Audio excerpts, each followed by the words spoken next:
hipertensi, dan faktor risiko ex-smoker, obesitas, dan sedentary lifestyle. Baik.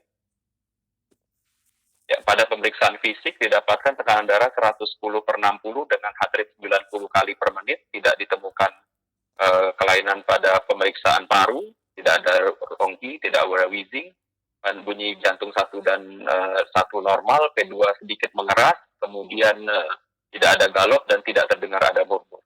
Pada pemeriksaan fisik didapatkan adanya edema pada tungkai sebelah kiri, ya, disertai dengan kita lihat perbedaan warna dari tungkai kanan dan kiri. Slide.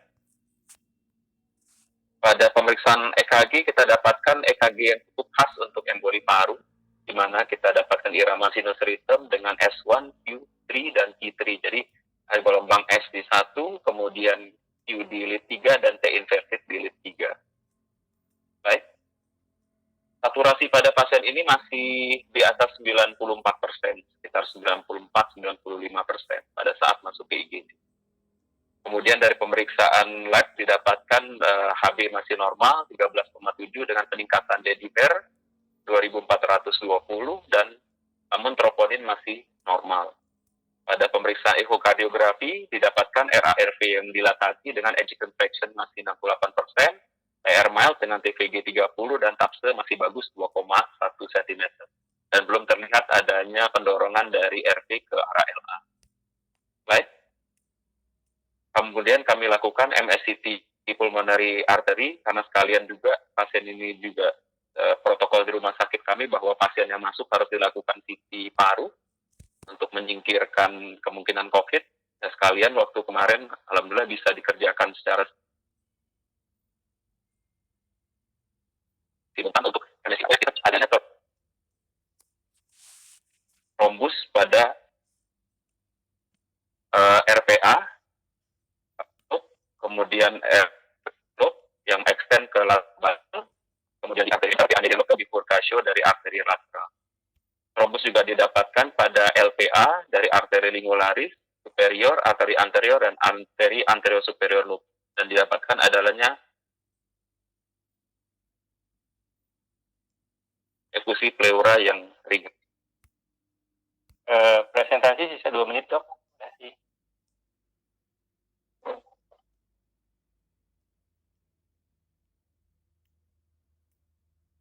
Dr. Adrian, selamat.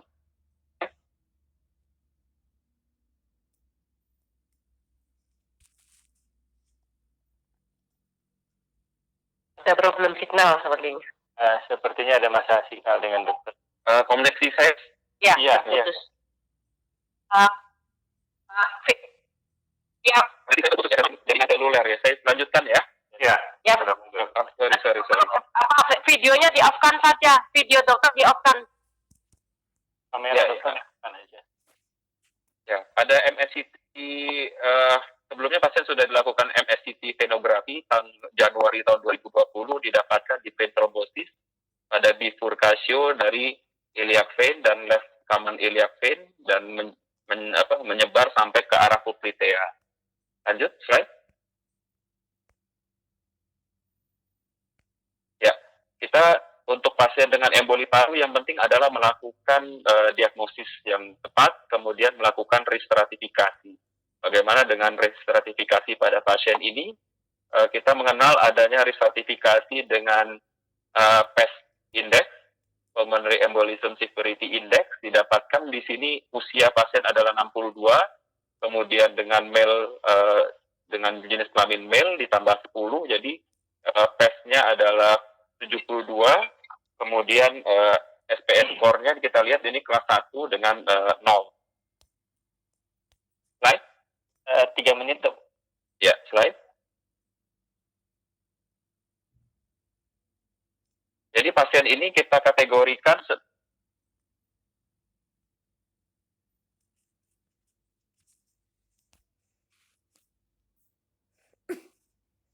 jadi pasien ini kita assess di pasien dengan akut pulmonary embolism. Kemudian kita lihat apakah pasien tersebut mengalami hemodynamic instability atau tidak. Jadi karena pasien ini tidak mengalami hemodynamic instability, maka kita lihat apakah pasien ini low atau intermediate risk PE. Kita lihat di sini bahwa ada nggak check 1 atau check 2-nya. Di sini kita lihat PES kelasnya kan tadi kita lihat PES kelasnya rendah, kemudian PES-nya juga 0. SPC-nya 0. Jadi pasien ini nggak ada clinical sign of PE severity, jadi dan tidak ada RV dysfunction, jadi kemungkinan bahwa pasien ini adalah pasien dengan low risk. Nah, pasien dengan low risk kita pisahkan apakah pasien ini akan dirawat ataukah di early discharge. Nah, sebenarnya pasien ini kita sudah sempat pulangkan waktu itu, cuman karena dia masuk lagi dengan sesak, akhirnya kita hospitalisasi, namun dengan klinis yang masih tetap baik. Kemudian kami tetap merawat pasien dan kami berikan terapi antikoagulan. Antikoagulan yang kami pilih pada pasien ini adalah diberikan injeksi fondaparinux dengan dosis 7,5 mg 1 kali sehari.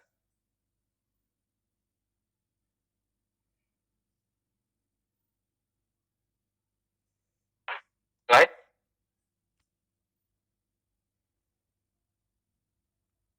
Ya, bagaimana dengan prognosis pada pasien ini? Karena pasien ini merupakan pasien yang low risk, maka early mortality risk-nya adalah low. Kenapa? Karena dia tidak memiliki hemodynamic instability, kemudian PEC kelasnya juga rendah dengan SPC-nya 0. Dan dia tidak punya RV dysfunction dan troponinnya masih normal. Jadi dia pasien ini early mortality risk-nya ada low. Namun akan sangat berbeda apabila pasien-pasien kita yang mengalami hemodynamic instability, apalagi dengan scoring yang tinggi dan RV dysfunction, maka dia akan memiliki mortalitas yang tinggi, sehingga pasien-pasien inilah yang akan bermanfaat untuk dilakukan terapi reperfusi. Jadi treatment pada pasien ini adalah kami berikan antikoagulan dengan kami kombinasikan juga dengan luprokinase, diberikan artium dan pasien merasa lebih baik dengan saturasi baik 99 sampai 100 dengan oksigen, namun apabila tanpa oksigen ya masih sekitar 94-95% dan pasien discharge pada hari ke-8. Yang harus kita monitor pada pasien-pasien dengan emboli paru adalah follow up ketika early discharge, kemudian juga edukasi pada pasien untuk menata laksana faktor-faktor resiko yang menyebabkan timbulnya DVT pada pasien ini. Kemudian karena kita memberikan antikoagulan dan tentu kita harus monitor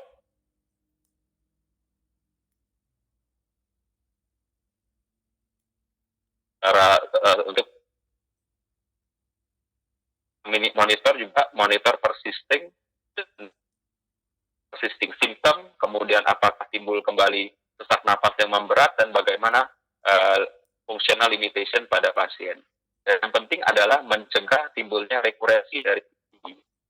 Right? Jadi sebagai take home message bahwa akut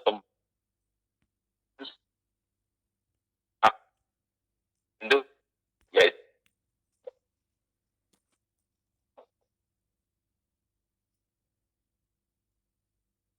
dalam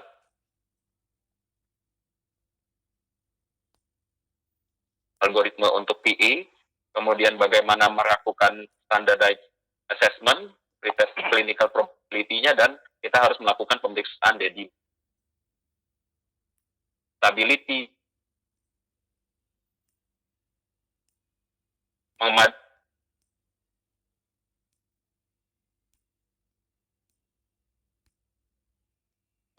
tidak di early discharge pada pasien ini. Yang penting adalah kita lakukan follow up dan monitor pasien.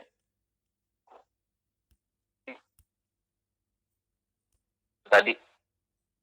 Baik. Halo dok, waktunya sudah habis. Sudah 12 menit. Oh, Ya. ini tidak bisa lagi ya dilanjutkan pertanyaan. Boleh ke yang lain dulu. Nanti pertanyaan bisa. Oh iya, ya sekalian memang dikumpulkan ya kepada rekan-rekan radiologi. Silakan pertanyaan untuk Dr. Adrian Masno atau komen atau sharing kasus bisa disampaikan di kolom chat atau Q&A. Ya, Dr. Adrian Masno, terima kasih ya atas presentasinya ya. Mudah-mudahan kita tetap bisa gabung walaupun mati lampu. Didoakan semoga ya PLN-nya